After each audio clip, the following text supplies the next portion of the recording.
comme vous avez pu le voir, on se retrouve dans une nouvelle vidéo par rapport à la fac de psychologie. Donc aujourd'hui dans cette vidéo, on va parler de ma licence numéro 2 en fac de psycho. Je vais vous faire un peu un récapitulatif de mon semestre 3 et de mon semestre 4. Et pour pas partir un peu à la wall again, on va dire, je me suis fait un petit script comme ça, je suis tranquille.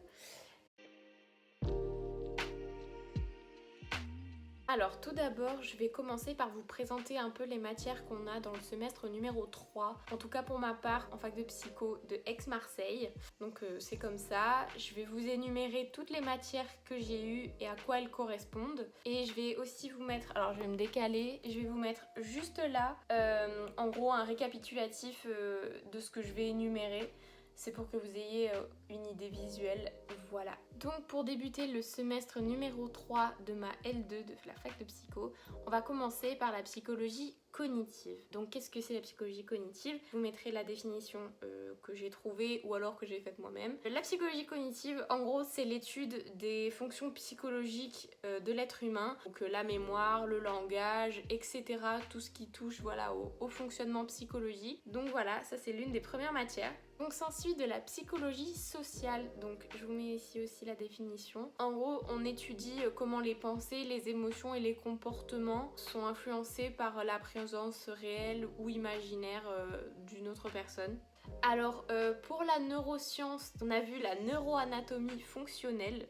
Donc je vous mets également ici ce que c'est. Donc en gros ça traite pas mal sur le système nerveux périphérique et le système nerveux central. Plein d'autres choses mais franchement c'est tellement vaste que je saurais même pas vous en parler comme ça tellement c'est un peu la galère. Alors pareil, là on a des statistiques mais je les ai pas eues au semestre 4. Là je les avais qu'au semestre 3. Donc on a vu tout ce qui était la variance, la covariance, les régressions, les corrélations, etc. Plein de mots qui font peur. Franchement ça va une fois qu'on s'entraîne bien. Mais vous verrez ça en temps réel, n'ayez pas peur. Ensuite, on a anglais pour psychologue, donc c'est tout simplement l'apprentissage des termes et des concepts de la psychologie, mais tout ça en anglais. J'adore cette matière parce que c'est de l'anglais. Alors OPN, donc c'est orientation projet professionnel et numérique. Alors OPN, c'est une matière que j'aimais pas et en même temps qui m'a pas mal servi. Du coup, la définition est assez grosse, donc j'espère que vous comprendrez. Mais en gros, au semestre 3, parce qu'elle nous suit du semestre 3 au semestre 4, et je sais pas si elle nous suit en L3, mais je pense. En gros, c'est une matière qui va vous aider dans votre projet professionnel. L'enseignant, en tout cas, sera derrière vous pour trouver un peu la voie qui vous correspond, quel projet vous voulez réaliser, etc. Pendant, en gros, ces temps, ces heures d'OPN, vous pouvez par exemple apprendre à rédiger des lettres de motivation pour les masters. Vous allez faire une interview avec un professionnel de la branche que vous préférez. Et voilà, ça implique qu'il faut à peu près savoir le chemin qu'on veut prendre. Si vous ne savez pas du tout ce que vous voulez faire, que vous venez en psycho comme ça, et même en L2, vous savez toujours pas, ils sont quand même là pour vous guider, mais c'est vrai que quand on sait pas, c'est assez compliqué. Je vais pas vous mettre la pression, mais c'est vrai qu'il faut avoir un petit ordre d'idée, au moins en psychologie clinique, en psychologie du développement, qu'est-ce qui vous plaît le plus, etc. Et alors, en différence du semestre 4, au semestre 3, on a une option. Donc on peut choisir, moi j'ai choisi parmi la liste neurobiologie des addictions. Et en vrai c'était quand même intéressant, on a vu pas mal de choses. Là c'est pas une définition que je vais vous donner, mais c'est plutôt qu'est-ce qu'on a traité durant ce semestre. Donc par exemple les grands types de drogues, les notions, les traitements des addictions, etc. Voilà, donc cette table des matières pour le S3 est finie. Donc là vous avez à peu près toutes les matières, c'est même toutes les matières en tout cas pour ma faculté Aix-Marseille. Donc maintenant on passe au semestre 4. Alors une fois de plus je vais vous montrer juste ici le panel si vous voulez le screen pour avoir un peu tout. Puis moi je vous détaille après comme j'ai fait tout à l'heure. Donc déjà premièrement, nouvelle matière que je n'avais jamais eue de ma vie, que je ne sais même pas ce que c'était. C'est épistémologie et histoire des concepts. Alors j'ai pas du tout aimé cette matière, après tout est subjectif hein. Pour moi c'était pas très intéressant, peut-être que d'autres adorent donc tant mieux. Mais en gros c'est un peu l'étude des connaissances scientifiques, des critiques des sciences, etc. Je mets toujours la définition juste ici. Voilà, moi ça m'a pas trop intéressée, m'en est obligée. Et voilà, je sais pas du tout si elle y est également en L3. S'ensuit de la psychologie clinique, donc ça je vous en avais déjà parlé dans l'autre vidéo comme cognitive et sociale. La psychologie clinique, c'est tout simplement l'étude des troubles mentaux, des diagnostics, etc., des pathologies. Donc c'est hyper intéressant, ça reste toujours une de mes matières préférées, la psychologie clinique. Presque tout le monde veut faire un master en psychologie clinique, si se comprend, parce que moi j'aime beaucoup ça aussi. Pareil, qui revient encore une fois, la psychologie du développement. C'est l'étude en gros du nourrisson à la personne âgée, à la mort. Et là, au S4, du coup, on a vu les enfants de 2-3 ans à l'adolescence. Et il me semble que du coup, en L3, c'est le vieillissement. Voilà. Une nouvelle matière qui apparaît, qui moi m'a plutôt plu, c'est la psychologie différentielle. Donc en gros, elle vise à comparer les individus, à comparer les situations. En gros, on compare, voilà. C'est le maître mot de cette matière, qui est franchement intéressante, qui se focalise un peu dans le social. Donc là, on passe à la neuroscience, mais pour le semestre 4. Donc ici, on se focalise un peu plus sur le système sensoriel et le système moteur. Donc là, on a traité un peu plus en évidence le cerveau, la moelle épinière, les muscles, etc. On retrouve encore une fois anglais pour psychologue, ça revient toujours au même, c'est la même chose. On continue juste. Et alors pour OPN, donc c'est, je rappelle, orientation, projet professionnel et numérique.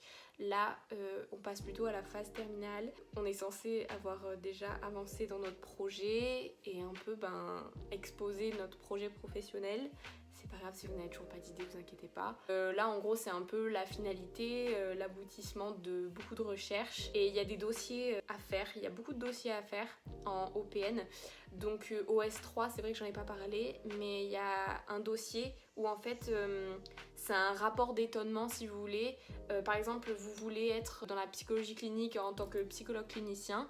Et ben voilà, vous allez taper sur plein de sites, regarder dans des livres, etc. Pour vous renseigner sur psychologue clinicien et en gros vous allez rendre un rapport assez détaillé de ce que vous avez appris en faisant ces recherches ou de ce que vous connaissez déjà de l'année dernière par exemple, ce que vous avez retenu, ce que vous avez appris, pardon. Vous allez devoir faire un rapport d'étonnement en fait. Et au semestre 4, là, durant l'année, vous êtes censé vraiment avoir fait plein de recherches, abouti à plein de choses que vous ne connaissiez pas ou alors approfondi des choses que vous connaissiez déjà. Et sur ce rapport-là, sur ce dossier, il faut vraiment mettre en évidence vraiment ce que vous avez appris de nouveau. Vraiment, c'est ce que vous avez appris, peut-être que vous aimez même plus. Moi, c'est ce qui m'est arrivé. Au début, je voulais faire psychoclinicienne dans le dossier du S3. Et au dossier du S4, j'ai dit, finalement, après tant de recherches et avec tout ce que j'ai vu, c'est plus trop ce qui m'intéresse. Voilà, donc en gros, c'est l'aboutissement de votre dossier que vous avez fait au S3. Là, c'est l'aboutissement.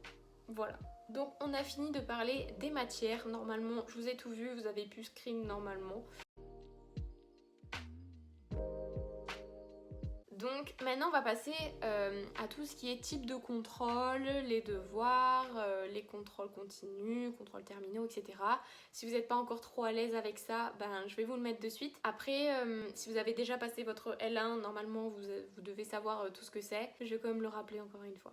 Donc d'abord, je vais vous mettre la définition entre guillemets que j'ai pu faire d'un contrôle continu. C'est en gros, vous avez plusieurs devoirs notés durant l'année et toutes ces notes au final vont faire une moyenne et ce sera votre note finale de l'année. Et si vous avez plus de 10 ou 10, là, c'est bon, c'est validé. A contrario, il y a le contrôle terminal. Vous faites toutes vos leçons durant l'année et vous passez comme le bac par exemple. Vous passez cette épreuve à la fin, soit sur table, soit comme moi à cause du Covid, je l'ai passé sur internet directement depuis chez moi. Alors en type de devoir, j'ai pu en ressasser 3 types. Donc d'abord les rédactions. En gros la rédaction c'est quand vous arrivez dans votre gymnase, là on vous a appelé par place, etc. Vous vous placez et là on vous dit voilà tu vas devoir rédiger sur un sujet imposé. Ensuite ce qui revient très souvent quand même dans les facs, c'est les QCM, donc les questions à choix multiples. Ça revient très très souvent, notamment en neurosciences, en anglais, dans certaines matières de psycho. Et enfin, le plus relou, mais bon, il est là, ce sont les dossiers. Donc ça, c'est surtout pour les contrôles continus, mais il peut être pour les contrôles terminaux. C'est ce que j'ai eu cette année vu que avec le Covid, on a dû rédiger beaucoup de dossiers. Les dossiers, c'est un sujet imposé par l'enseignant. La durée, elle est aussi imposée par l'enseignant. C'est un dossier quoi, vous allez avoir une règle et un sujet et vous allez devoir rédiger tout un dossier normalement dans un temps imparti, genre un mois ou je sais pas, plus. Donc voilà, donc il me semble qu'au S3, j'ai dû faire un ou deux dossiers. Déjà il y avait le dossier d'OPN, ça c'est certain. Et j'ai peut-être dû faire un autre dossier donc je me souviens plus. Par contre je sais qu'au S4 j'ai dû faire un dossier pour psychologie cognitive, psychologie sociale, psychologie clinique, neurosciences, OPN. Et je crois que c'est tout, mais c'est déjà pas mal, 4 pour un semestre, c'est déjà beaucoup. Je peux plus me les voir les dossiers. Et ensuite, vu qu'on parle un peu de valider son année, il y a les expériences obligatoires à passer. Donc je sais pas si vous savez, peut-être que vous l'avez pas fait en L1 à cause du Covid. En tout cas, nous on a quand même dû le faire au S3. Au S4, je crois pas. En gros, c'est une expérience en laboratoire que vous êtes obligé de faire pour valider votre semestre. Donc vous pouvez prendre rendez-vous, il n'y a pas de souci. Vous pouvez par exemple recevoir par mail des étudiants en master qui recherchent des cobayes, entre guillemets, pour faire des expériences, etc. Mais c'est vraiment des expériences tranquilles, vous inquiétez pas. Moi, il me semble qu'au S3, j'ai dû, pour une étudiante en master de psychologie clinique, il me semble, j'ai dû faire l'expérience. Je devais appuyer soit sur un bouton soit sur l'autre et il y avait des images qui défilaient. Je devais dire si ce mot existait ou non et le plus rapidement possible. Donc là ça existait, là ça existait pas et je devais faire le plus rapidement possible, etc. Tout se passe dans le cerveau, mais voilà à peu près le type d'expérience que vous pouvez faire. Donc on passe à une autre catégorie et là je vais parler de Pix. Donc Pix, je lui dédie une catégorie à lui tout seul.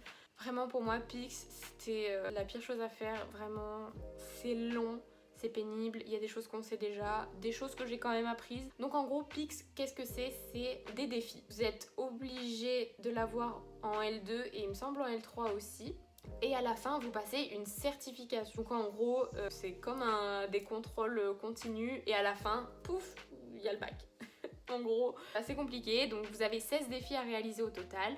Donc les enseignants vous donneront une soft line. Donc c'est le moment où vous pouvez commencer à faire par exemple le défi numéro 1. Et par exemple, 2 semaines après, hop, il y a la deadline. Et si vous ne l'avez pas rendu à cette deadline, eh ben, tant pis, il n'est pas compté. Mais par contre, vous serez un peu dans le caca pour la certification. Donc en gros, chaque défi, ça porte sur des thèmes différents, l'ordinateur, et ça vous apprend des tips, des astuces, etc. Enfin bref, ça vous apprend des choses. Donc en gros, pour valider ces défis, donc chaque défi est noté sur 5. Et moi, à chaque fois, vu que j'essayais de lire un peu les aides et tout, je mettais plus d'1 heure à faire un défi Pix, vraiment c'est abominable. Donc en gros, il faut valider 5 sur 5. Si vous avez moins, c'est pas grave. Avant la deadline, vous pouvez retenter 3 jours après le défi pour essayer d'atteindre ce niveau 5. Si vous l'avez pas, ça craint un peu, vous pouvez remonter quand même. En gros, il y a une somme de points à avoir. Je sais pas si c'est clair ce que je dis, je crois que je m'embrouille. Et en gros, je vous ai pris un screenshot juste là, je vous le mets pour que vous voyez à peu près à quoi ça ressemble. C'est un peu des types de QCM des fois. Ou alors vous avez une problématique et il faut résoudre cette problématique en allant sur un autre lien ou quoi, et il faut trouver la réponse à cette problématique. C'est pour ça que des fois ça prend du temps. Moi je préfère les petits QCM. Voilà, Pix c'est assez compliqué, j'aime pas du tout ça. Mais normalement l'enseignant vous dira tout. Donc c'est collé à OPN si vous voulez, c'est un peu la partie numérique. Ben voilà, ça c'est Pix. J'espère que je vous ai pas trop embrouillé avec ça. Mais d'ailleurs la certification se passe sur votre ordinateur mais à la fac.